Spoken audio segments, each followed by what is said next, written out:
2021년 미국 대결 나른 춤과 끼로 약 1년 만에 100만 팔로워를 보유, 단박에 SNS 스타가 된 10대 소녀 에바 마주리. 에바는 평소처럼 팬들에게 답장을 해주며 팬 서비스를 해줬는데요. 안녕. 오늘 하루 어땠어요?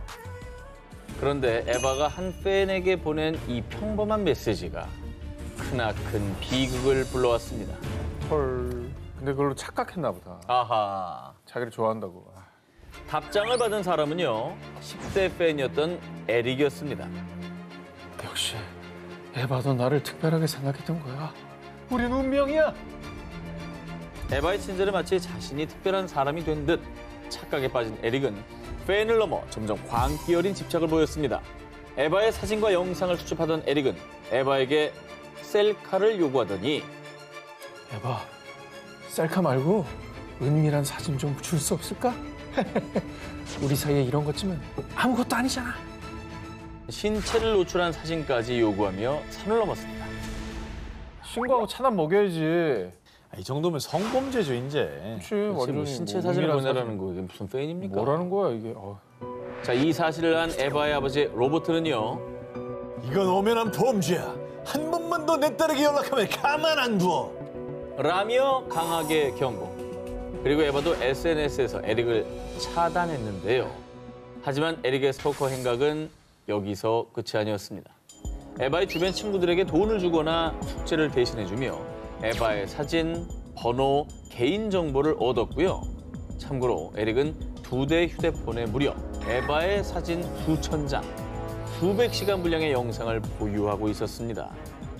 그리고 급기야 2021년 7월 에릭은 플로리다에 위치한 에바의 집을 찾아갔습니다. 현관 앞에 총을 난사하며 그녀를 위협했습니다. 어떻게 해? 당시 에바의 아버지 로버트는 그를 내쫓았지만 도주했다가 다시 돌아온 에릭은 로버트의 경고에도 불구 끝까지 에바 가족을 위협하다 그만 가족을 지키려던 로버트의 총에 맞아 숨을 거두고 말았던 것입니다. 아니 근데 좋아한다면서 왜 총을 난사해요? 이게 자기 뜻이 받아들이지 않고. 죽이려는 거잖아. 진짜 광기다. 한편 총을 쏜 아버지 로버트는 생명의 위협을 느낄 경우 총으로 대응할 수 있다는 플로리다주 법에 따라 처벌받지 않았지만 이후 에바는 또 다른 스토커 때문에 학교도 그만두며 2022년 3월 법정에 섰고요. 일상생활에 위협을 느끼며 고통을 호소하고 있습니다. 사실 이게 또 없던 문화잖아요. 이 인플루언서 그리고 뭐 최근에 SNS 스타라는 게 또 이게 좀 심리적인 거리가 좀 가까워지니까 좋은 면도 있지만 저렇게 착각을 하는 사람들도 많이 생긴다는 게 양날의 검인 것 같습니다. 아휴, 슬프네요 진짜. 네. 2008년 11월 영국 데번주 엑셔터시로 이사온 여성 헬렌 피어슨.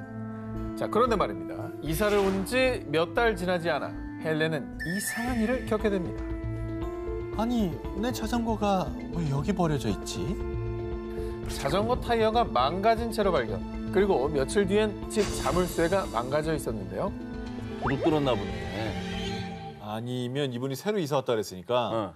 그 집에 먼저 살던 사람에게 원한을 가진 아, 뭐 그런 사람이지 않을까요? 아, 근데 잘못된 타겟으로. 그렇지. 새 주인 온지 모르고.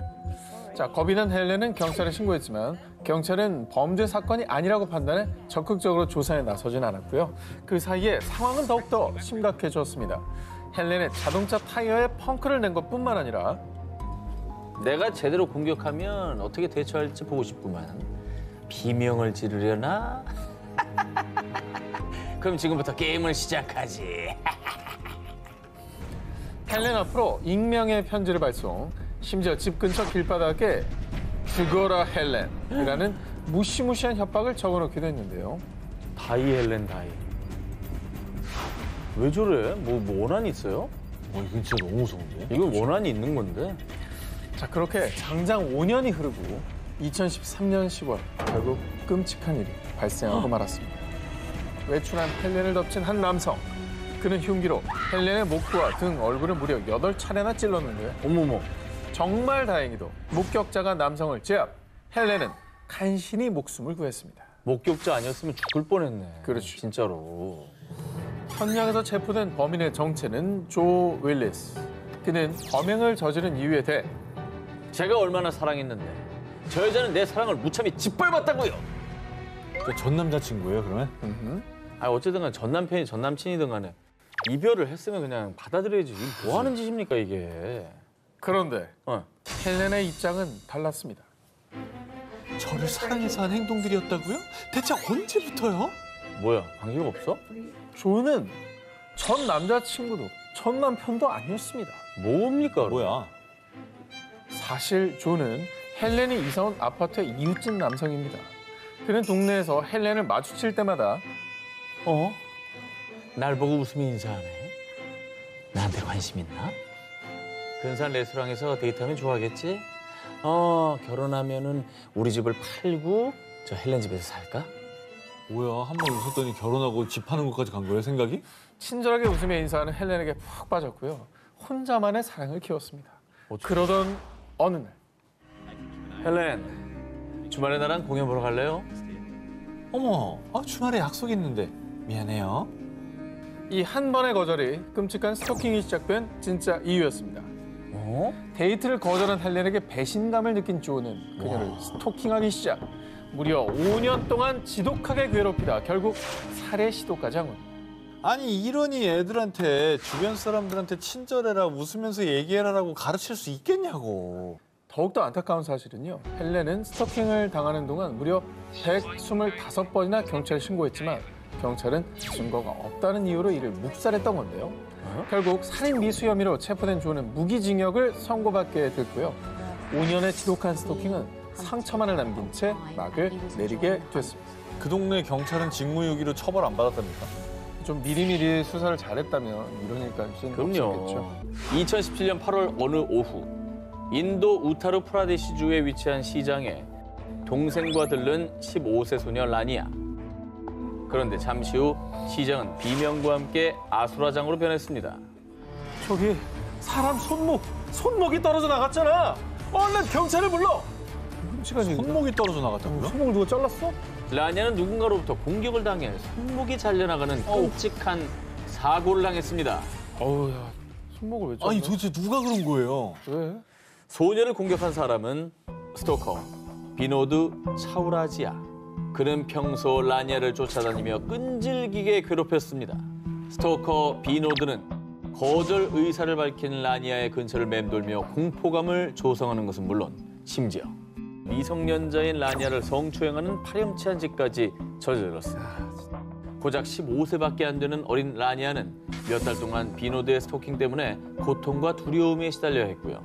제대로 외출도 하지 못하며 비노드를 피해 다녀야 했습니다. 벌써부터 화가 난다 진짜. 얼마나 두려웠겠어요. 힘없는 미성년자가 저렇게. 한동안 비노드를 피해 다녔던 라니아. 그런데 시장에 나들이에 나섰다 그만 비노드의 눈에 띄고 만 것입니다. 그날도 비노드가 일방적으로 데이트를 신청하자 라니아는 거절. 이에 격분한 비노드는 근처 가게에서 흉기를 가지고 나와 라니아를 공격한 것입니다. 사람들은 대낮에 그것도 시장 한복판에서 벌어진 스토킹 범죄에 경악했습니다. 아, 이거 무섭다. 아니 근데 네. 사람 많으면 사실 목격자도 있고 주변에 그걸 막아줄 사람도 많을 거잖아요. 근데 네. 저렇게 손목을 절단하게 그냥 놔둘 수 있는 거예요. 자, 뭐 여러분들이 너무 충격에 지금 말씀 못 읽고 있는데 그러면 사람들이 못 도와주면 이제 법에 도움이라도 있지 않았겠느냐라는 의문이 생기죠. 인도에도 스토킹 관련 법이 존재는 합니다. 스토킹 범죄 시 3년 이하의 징역 혹은 벌금이 부과됩니다만 인도 국가범죄기록국에 따르면 평균 55분마다 스토킹 범죄가 발생. 하지만 신고율은 턱없이 낮다고 하는데요. 어린 라니아가 할 수 있는 것이라곤 그저 스토커를 피해 다니는 것밖에 없었습니다. 지금도 많은 사람들이 스토커 범죄에 희생당하고 있는 상황입니다. 2016년 영국 레스터에서 동거 중이던 연인 다니엘 로타리오와 케이티 렁. 그런데 둘의 관계는 그리 순탄치 못했습니다. 평소 질투, 집착이 심했던 케이티. 다니엘이 이성과 간단한 안부 인사만 주고받아도 예민했고요. 심지어 SNS 당장 지워. 나 말고 딴 여자랑 연락하지 말라고 했잖아. 날 사랑한다면 내 이름을 문신으로 새겨. 사사건건 간섭하는 건 물론 무리한 요구까지. 이를 도무지 받아들일 수 없던 다니엘은 화를 냈고 결국 두 사람은 하루가 멀다 하고 말다툼을 했습니다. 뭐 질투야 사람의 본능적인 어떤 감성이긴 하지만 저건 선을 넘네요. 이름을 문신을 새기라고 강요를 합니까? 자기 그 소유욕이지 저건. 문제의 그날도 마찬가지였습니다. 평소처럼 KT와 말다툼을 하고 잠자리에 든 다니엘. 그런데 시큼한 맛을 느낌과 동시에 두 눈이 흐릿해졌고요. 다니엘은 온몸이 불에 타는 듯한 고통으로 몸부림쳤는데요. 알고 보니 연인 KT가 다니엘에게 앙심을 품고 곤히 자고 있던 그에게 황산을 뿌렸던 겁니다. 저거 다 녹아서 불탄 거 봐. 이 사건으로 6주간 혼수 상태에 빠졌던 다니엘은 가까스로 목숨을 건졌지만 이미 시력을 잃고 신체의 3분의 1이 녹아내릴 정도로 심각한 화상을 입은 뒤였습니다. KT의 범죄가 더욱 극악무도했던 건요. 이게 우발적 범행이 아니란 겁니다. 그래, 악마네. 그녀는 5개월 전에 황산을 미리 구매했고요. 아 정말. 틈을 보다가 사건 당일 소세지에 황산을 붓는 연습까지 하는 치밀함까지 보였습니다. 아, 이거 저건 사람 아닌 것 같은데? 어? 외계 악마가 온 것 같아, 진짜. 나 이거 사람으로 안 봐. 이게 이런 뭐야? 것만 보고 있으면 어떻게 사람을 만나고 사랑하고 마음을 주고 믿고 신뢰하고 그러니까 하겠어요. 저런 여자인지 모르고 만났을 거 아니야. 결국 KT는 살인 미수 혐의로 최소 17년의 징역형을 선고받았는데요. 와. KT의 비정상적인 집착과 질투심 아래 가여운 희생양이 된 다니엘은 수년이 지난 지금까지도 매일을 고통의 기억 속에서 살고 있습니다. 2021년 4월 8일 대만. 오토바이로 퇴근하던 20대 여성 정 씨가 실종되는 사건이 발생했는데요. 그런데 다음 날 경찰서에 찾아온 한 남자. 어제 사고를 목격했습니다. 제가 구해서 제 차에 태워 잘 보내드렸어요. 사고가 나서 이제 집에 못 들어간 모양이에요. 그죠? 그죠? 사고 목격자일 수 있겠네요. 고마운 분일 수 있죠. 그죠? 네. 그런데 잠시 뒤 정 씨는 병원이 아니라 인근 폐가에서 시신으로 발견됐습니다. 뭐야? 경찰 조사 결과 정말 충격적이게도 목격자라던 50대 남성 황둥밍은 사실 은인이 아닌 뺑소니 가해자였습니다. 뭐? 뺑소니 해놓고 죽인 거야? 와 그럼 목격자 행세를 한 거네. 자기 죄를 덮으려고. 아, 참, 진짜. 그뿐만이 아닙니다. 더 놀라운 사실은 그의 정체가 다름 아닌 평소 정 씨를 괴롭혀온 스토커였다는 겁니다. 뭐라고? 사건 발생 약 2개월 전인 2021년 2월 스토커 황둥밍은 정 씨가 일하는 휴대폰 가게를 찾았는데요. 아휴. 그곳에서 그는 친절한 정 씨에게 반해 그날부터 추잡한 짓을 벌이기 시작했습니다. 황둥밍은 몸에 손을 대며 성추행하기 일수.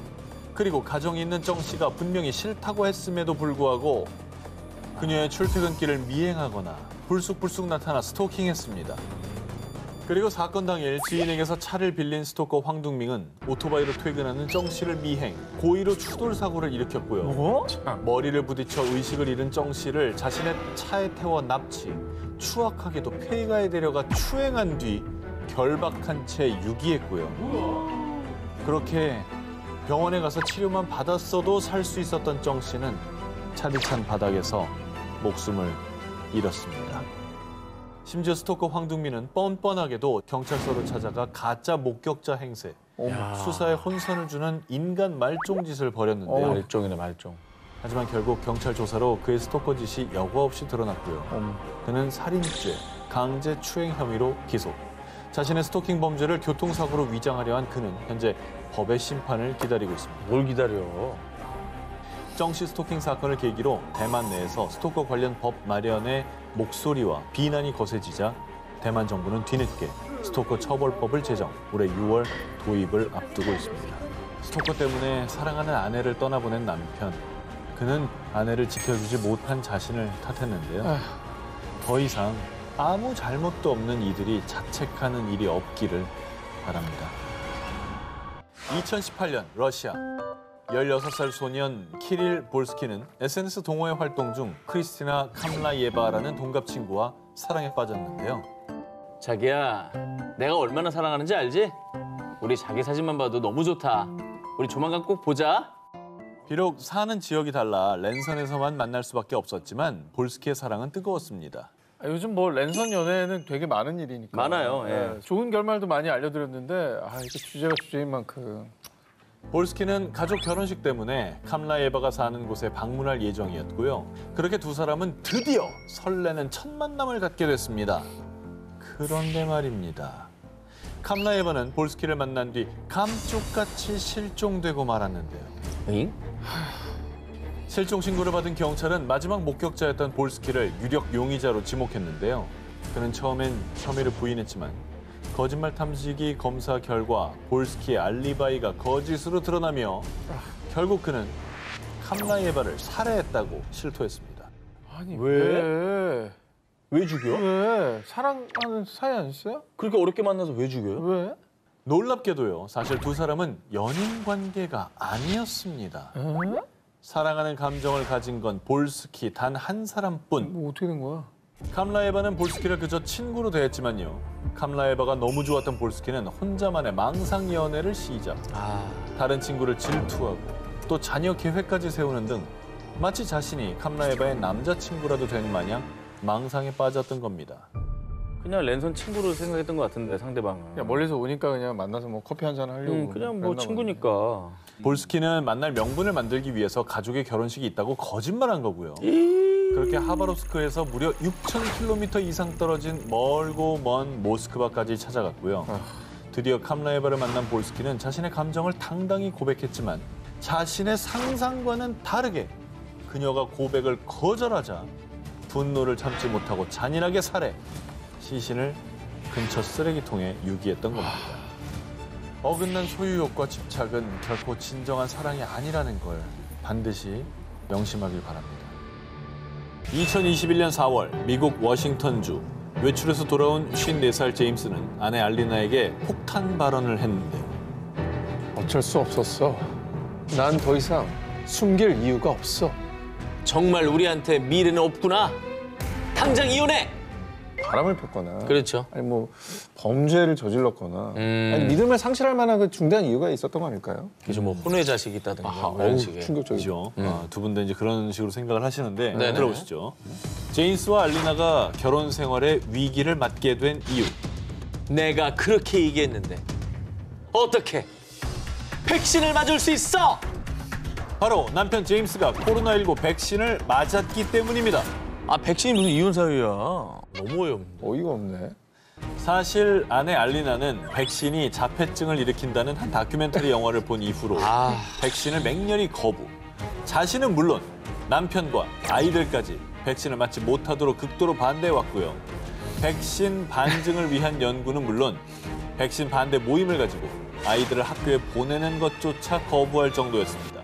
아니 개인의 신념이 그럴 수 있는데 그것도 강요를 그게 왜 또 이혼 사유예요? 이거는 존중의 의식이 전혀 없네. 그러니까.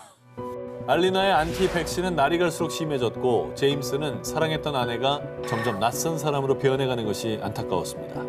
하지만 코로나19 확산이 심각한 상황에서 백신 접종을 더 이상 미루고 싶지 않았던 제임스. 결국 코로나19 백신 접종을 감행. 아내에게도 백신 맞은 사실을 고백했던 겁니다. 문자를 했구나. 난 더 이상 숨길 이유가 없었어. 아이들도 맞았어? 그래. 마치 바람을 피운 것 같았어. 아마 너도 그걸 더 바랬을지도 몰라. 둘이 드라마를 찍고 있네. 바람을 피우길 더 바랬을지도 모른대. 아니 백신보다도 차라리 바람을 피기를 원해. 차라리 백신 맞는 바람을 펴라. 야, 그게 더 심하다. 완전히 꽂혀 있네. 맹신하네. 안티박신에. 결국 두 사람은 남편 제임스가 백신을 맞았다는 이유 하나로 이혼 절차를 받게 됐고요. 백신 때문에 이혼당한 제임스는 이런 말을 남겼습니다. 전요, 이게요, 숨겨야 하는 일이라는 게 믿기지가 않았어요. 2016년 미국 캔자스주 70세 남성 로렌스 존 리플은 아내와 종종 말다툼을 했는데요. 내가 이렇게까지는 안 하려고 했는데 그 방법밖에 없겠어. 부부싸움에 지친 리플은 부부 문제를 해결하기 위해 은행으로 향했습니다. 어? 부부 문제를 해결하는데 은행은 왜 가죠? 금전 문제로 부부싸움을 했고 이제 은행 도움을 받으려고 하는 거 아닐까요? 네. 그건 돈 문제로 싸운 것 같은데? 자, 은행에 도착한 리플은 직원에게 쪽지 한 장을 건넸습니다. 그런 쪽지에 적힌 충격적인 내용. 나한테 총이 있어. 돈 내놔. 갑자기? 은행 강도로 돌변한 리플. 놀란 직원은 곧장 현금을 챙겨 리플에게 건넸습니다. 왜 부부싸움 하다 말고 은행을 털어요? 뭐야? 아니면 아내가 은행 사람인가요? 아니면 그 총에 안에 지문이 있었나? 온갖 상상이 지금 다 나오고 있는데요. 네네. 뭐 이거 너무 이해가 안 돼서 그래. 너무 뭐 하는 뜬금없고. 짓이야? 그런데 말입니다. 은행을 턴 리프는 도망가기는커녕 태연하게 계속 은행 로비에 앉아 있었고요. 어? 얼마 뒤 출동한 경찰에게 저항도 하지 않고 순순히 체포됐습니다. 아니 이 정도면은 거의 뭐 잡혀가려고 노력한 건데요. 이게 너무 이해가 안 가는데 뭐 한 거야 지금? 경찰 조사 결과 밝혀진 리플의 충격적인 범행 동기. 아내랑 사는 게 너무 싫어. 집에 있느니 차라리 감옥에 가는 게 낫겠어. 아내도 너무 슬프겠다. 나랑 사느니 감옥을 감옥만도 가겠다. 못한. 감옥만도 못한 거 아니야? 70년 인생 중 반평생 이상을 아내와 함께한 리플. 하지만 수십 년 동안 계속된 부부싸움에 질린 그는요. 아내와 이혼하고 싶었지만 위자료를 주는 게 부담스러워서 아내가 따라올 수 없는 곳 감옥에 가기로 결심. 그렇게 해서 일부러 강도 행각을 벌이게 된 겁니다. 얼마나 싫으면 감옥을 차라리 가자라는 생각을 하냐. 아 정말 이해가 안 된다. 진짜 어리석다. 자, 근데 세상은 원하는 대로 흘러가지 않습니다. 왜죠? 당시 미 법원은 리플 이 아저씨가 초범이고 우울증을 앓고 있다는 점을 고려해서 그걸 또 참작을 해줬네. 정상 참작을 해주셨습니다. 네. 그 그래서 점을 고려해서요 6개월의 가택연금을 선고했습니다. 와 최악이네 최악. 반년을 나오지도 못하는 거네 집에서. 결국 리플은 그토록 원하던 감옥이 아닌 아내가 있는 집으로 돌아가야 했습니다. 아내를 피하려고 감옥 가려다가 아내와 함께 6개월 가택연금. 아 근데 진정한 감옥이네 이 사람한테는. 그렇지. 2015년 사우디아라비아. 결혼식을 올린 무함마드에게 도착한 한 통의 우편물. 내용을 확인한 그는 경악을 금치 못했는데요. 뭐 전에 사귀었던 여자친구나 아니면 전 부인 뭐 이런 사람이 저주를 내리는 막 그런 거 아닌가? 아니면 지금 살고 있는 아내의 예전의 과거를 폭로하는 어떤 내용들, 어허. 사진 뭐 이런 것들. 네. 그에게 도착한 우편물은 다름 아닌 약 8,800만 원짜리 교통법규 위반 범칙금 고지서. 어? 그야말로 하룻밤 사이 벌금 폭탄을 맞게 됐습니다. 뭐 음주운전하고 막 이랬는데 그렇게 온갖 거에 해도- 다 찍히고 막 다 위반하고 이래도 8,800은 안 돼, 안 돼. 서울에서 부산까지 다 걸려도 그건 안 나와. 안 돼. 서울에서 부산을 150km로 질주해도 저만큼 안 나올 거예요. 안 나와, 안 나와. 어떻게 그럴 수가 있지? 그런데 말입니다. 교통신호를 위반했던 그 시각, 무함마드는 결혼식 행사로 인해 차를 이용하지 않았는데요. 도난당했네. 아하. 누가 썼네. 그러던 중 인터넷에서 화제가 된 한 동영상. 잘 봐요. 저 차요 왼쪽에? 네. 저거? 그냥 픽업 트럭이네? 왜 뒤로 가? 아니 역주행이야? 뭐 하는 거야? 찍는다 뒤에서. 저 번쩍 봤어요, 번쩍? 봤어요. 뭐 하는 거야? 뭐 하는 거야? 또 찍혔어. 아, 그 카메라구나. 네. 역주행 방지 카메라야 뭐야? 이거 뭐야? 왜 찍어? 또 찍어? 아 신호 위반 할 때마다 플래시가 터지네. 지금 빨간불 있는 데를 일부러 뒤로 가서 계속 앞으로 가고 있잖아요. 아 저러면 나옵니다. 아 저러면 8,800 채우지. 야, 우리가 이렇게 창의적이지 않은 거예요. 왜 서울에서 부산 가서 카메라 다 찍을 생각을 해? 아. 거기 왔다 갔다 해도 되는데. 우리는 괜히 착한 기름 사람들이야. 쓰고 말이야, 생각이 바보같이. 짧았네. 기름만 나가잖아. 저거는 반성하세요. 왔다 갔다 하면 되는 거 아닙니까? 야 근데 저거는 도대체 복수를 저렇게 한 거예요 그러면? 아, 왜 그러는 거야? 영상 속의 운전자는 의도적으로 빨간불을 무시하거나 정지선을 지키지 않는 등 마치 고의적으로 교통법규를 어기는 것처럼 보였는데요. 영상을 본 무함마드는 이거 내 차인데? 이게 대체 누구야 이거? 그리고 얼마 뒤 밝혀진 충격 사실. 차에 타고 있던 사람은 다름 아닌 무함마드의 아내 카말과 그녀의 남동생이었습니다. 앞뒤가 안 맞지 않아요 지금? 왜요? 결혼식 당시에 차를 안 썼는데 어. 저 안에 아내가 타고 있으면 그게 결혼식이에요? 뭐야? 전 기자 지금 뇌에 회로가 꼬였습니다. 지금 약간 뇌정지 왔어. 본인의 결혼식 당일에 차를 안 썼어요. 네. 어? 근데 아내랑 처남이 저 차를 타고 있었어요. 어. 네. 그럼 어떻게 결혼식? 누구랑 결혼하신 거예요? 셀프 그게 결혼식이야? 의문인 거죠. 다른 분하고 결혼한 거예요? 셀프야 뭐야? 사실 카말은 무함마드가 얼마 전 결혼한 아내도 아니고 전처도 아닌 또 다른 부인. 헐. 사우디아라비아는 일부 다처제가 합법인 나라로 카말은 무함마드의 첫 번째 부인이었는데요. 남편이 또 한 번 결혼하는 것에 화가 난 카말은 복수를 위해 남편의 차를 끌고 나갔던 겁니다. 하지만 당시 사우디아라비아에서는 여성의 운전이 금기 사항. 그래서 남동생에게 부탁해 고의적으로 정지 신호를 무시하며 밤새 도로를 질주했던 건데요. 근데 진짜 창의적이다. 와, 근데 처남도 대단하다. 왜? 어쨌든 싫어도 이건 말려야지. 뭐 저러다 사고 나면 어떡해. 그렇지. 결국 카말과 그녀의 남동생은 경찰에 의해 체포됐습니다. 2017년 3월 멕시코 오악사카 도시의 주요 진입로 5개 광고판에 등장한 한 광고. 저게 뭐예요? 뭐 저런 거는 일반적인 광고의 모습 아닙니까? 이렇게 모델이 있고 뭐 아하. 내용이 있고. 조라가 뭘까요? 조라가 브랜드 이름인가? 자, 단순 광고가 아니었습니다. 광고판에는 여성을 비하하는 욕설이 크게 쓰여 있었습니다. 저기 여기야.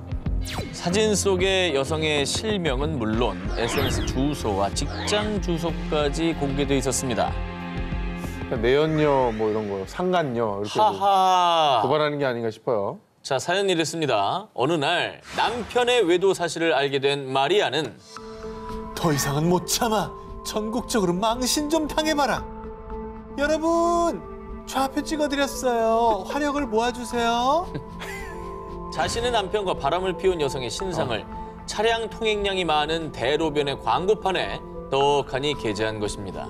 광고에는 해시태그 쉬운 여자, 해시태그 가정 파괴범이라는 노골적인 해시태그까지 덧붙여 있었습니다. 아니 이 분노에는 누구나 다 공감해 주실 것 같아요. 근데 저 방식에 대해서는 의문을 품을 수도 있을 것 같아요. 아하. 네. 우리나라라면 이제 모욕죄, 본인이 범죄자가 됩니다. 사실적시 명예훼손 뭐 이런 걸 당할 수 있죠. 그러니까 역풍을 맞게 되는 거죠.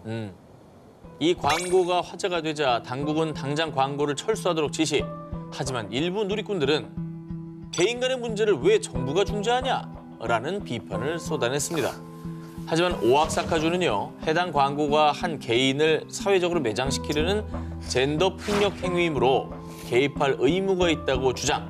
끝내 광고는 누리꾼들의 항의에도 다시 게재되지 못했습니다. 자, 광고 속의 불륜 여성은 정신적 피해를 호소. 오악사카주 여성부가 법률적 자문을 제공할 예정이라고 합니다. 거봐, 이제 이렇게 되니까 저 사람은 불쌍한 사람이었는데 오히려 상대방이 주정부의 도움을 받아가면서 나를 공격하는 게 된다니까요. 어리석은 행동이었다 이거죠. 결국은 그렇게 되는 거예요. 결국은. 남편의 바람으로 가정이 파괴된 여성도, 그 가정을 파괴한 대가를 치른 여성도 두 사람 모두에게 큰 상처가 된 전쟁 같은 사랑이었습니다.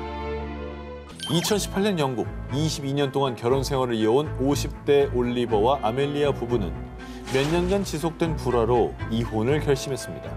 서로 쿨하게 이혼 도장도 찍고 합의 이혼을 하기로 한 두 사람. 그런데 한 가지 문제가 있었습니다. 양육권. 아하, 중요한 문제죠. 네. 근데 뭐 22년 동안 부부 생활을 했다면은 이게 정리가 하루아침에 안 됩니다. 너무 많은 게 이제 얽혀 있기 때문에. 그러게. 네. 아무래도 근데 돈 문제가 제일 크지 않을까요? 맞습니다. 여기서도 돈 문제입니다. 문제는 바로 재산 분할. 당시 부부가 공동 소유한 재산은 런던에 있는 주택 등이었는데요. 일단 이들 부부는 60만 파운드, 한화약 9억 2천만 원의 런던 주택을 매각했습니다. 그런데 이들은 공동 재산을 조금이라도 더 많이 가져가기 위해 소송에 돌입. 에이, 각자 변호사를 고용하며 피 튀기는 돈의 전쟁이 시작됐습니다. 듣기만 해도 골치 아프네요. 벌써 진흙탕 냄새 나죠. 네. 단돈 1펜이라도 더 갖기 위한, 단돈 1펜이라도 더 주지 않기 위한 부부의 살벌한 싸움. 그 집은 제가 돈을 벌어서 산 거라고요. 그동안 그 주택을 관리한 저였어요. 이 사람은 집을 사놓고 단 한 번도 신경을 쓴 적이 없다고요. 그렇게 무려 2년 동안 총 13번의 법원 청문회, 5번의 재판을 거치며 아주 치열한 법정 공방이 펼쳐졌습니다. 이게 우리나라는 딱 그냥 절반인데 그냥 깔끔하게 절반인데 다른가 보다. 아, 그래요? 어떻게 알아? 알아봤어요? 프로그램으로 배웠어요, 저도. 아, 그래요? 그러면 전문가니까 우리 중에는 누가 승자일 것 같은데? 제가 전문가가 아니라 전문가는 저쪽으로. 아, 그는 이제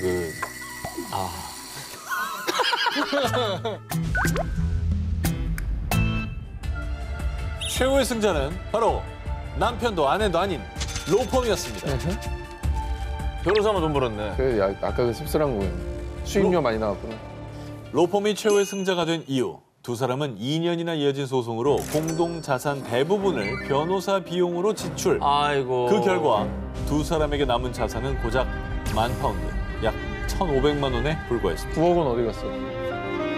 통장 잔고를 확인한 두 사람은 황당한 마음을 감추지 못했지만 이미 부부의 공동 자산은 고용한 변호사들의 주머니로 흘러가 버린 뒤였는데요. 두 사람의 이혼을 선고한 판사는 두 사람이 오랫도록 행복한 결혼 생활을 유지하면 좋았겠지만 이미 그 관계가 깨졌고 재정적으로도 파멸에 이르렀습니다. 두 사람이 각각 5,000파운드, 한화약 765만 원씩 나눠 가질 것을 명령했습니다. 결국 반반이네 남은 것도. 참. 근데 이 정도 되면 변호사님들도 좀 말렸으면 참 좋았을 텐데, 그죠? 근데 저게 아마 변호사는 분명히 말리는 얘기를 했을 거고 합의하자는 소리 했을 거고 그랬을 거예요. 본인들이 반대했을 거예요. 그러니까 자기가 765만 원을 가져가는 건 지금 보이지가 않고 상대방이 원래 4억 5천 가져갈 수 있었는데 760만 원밖에 못 가져간다 이거밖에 안 보일 거예요 아마. 역시